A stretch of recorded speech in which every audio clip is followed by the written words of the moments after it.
Hello বন্ধুরা, আমি পিউ চলে এসেছি আজকে আবার একটা নতুন ভিডিও নিয়ে। তো তোমাদেরকে আমি আগের ভিডিওতে বলেছিলাম যে পরের ভিডিওতে আমি এই শনি মহারাজের আরতির পুরো আরতিটা তোমাদের সাথে শেয়ার করব।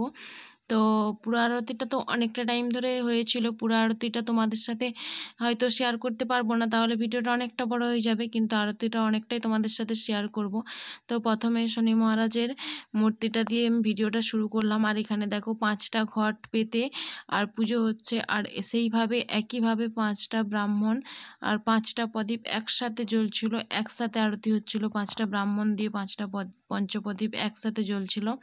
তো এইরকমভাবে আরতি আমার বাড়ির কাছে এইভাবে পুজো হয় জানতাম না। তো বাড়ির খুব কাছে না হলেও বাইকে করে যেতে হয়তো 15-20 মিনিট মতো লাগে। আমি যদিও ঠিকঠাক জানি না, ওই রকমই হবে, বাইকে যেতে 15-20 মিনিট মতো টাইম লাগবে। তো এত এইভাবে পুজো হয়, এইভাবে আরতি হয়, সত্যি আমি জানতাম না, এই প্রথম দেখলাম। তো ওই মন্দিরের পাশ দিয়ে আমরা বারবার যাওয়া আসা করি, প্রণাম করি, যায় আসি, কিন্তু এত এইভাবে পুজো হয় জানতাম না। তো বন্ধুরা, তোমরা আরতিটা দেখতে থাকো। আরতিটা যখন হচ্ছিল দেখছিলাম না, পুরো একদম গাটা কাঁটা দিয়ে উঠছিল। এইভাবে আরতি মানে 5টা ব্রাহ্মণ দিয়ে পঞ্চপ্রদীপ একসাথে, এই 5টা প্রদীপ জেলে এইভাবে আরতি না, মানে বাজনা ঢাক সমস্ত কিছু একসাথে দিয়ে এত সুন্দর আরতি হচ্ছিল, দেখে পুরো একদম গা কাঁটা দিয়ে উঠছিল। এইরকম আরতি আমি কখনো দেখিনি। তো বন্ধুরা, তোমরা দেখতে থাকো পুরো আরতিটা, তাহলেই বুঝতে পারবে।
তো কত লোকজন দেখতে পাচ্ছ বন্ধুরা, অনেক লোকজন জুটেছিল।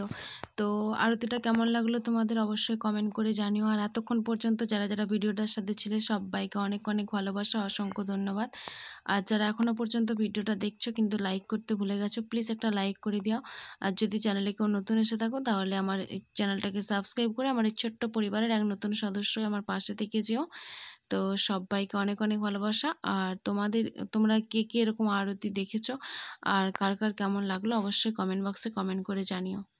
আজকের মতো টাটা, ভিডিওটা এখানে শেষ করছি। আবার দেখা হবে পরের ভিডিওতে। ততক্ষণ সবাই ভালো থেকো, সুস্থ থেকো, আনন্দে থেকো।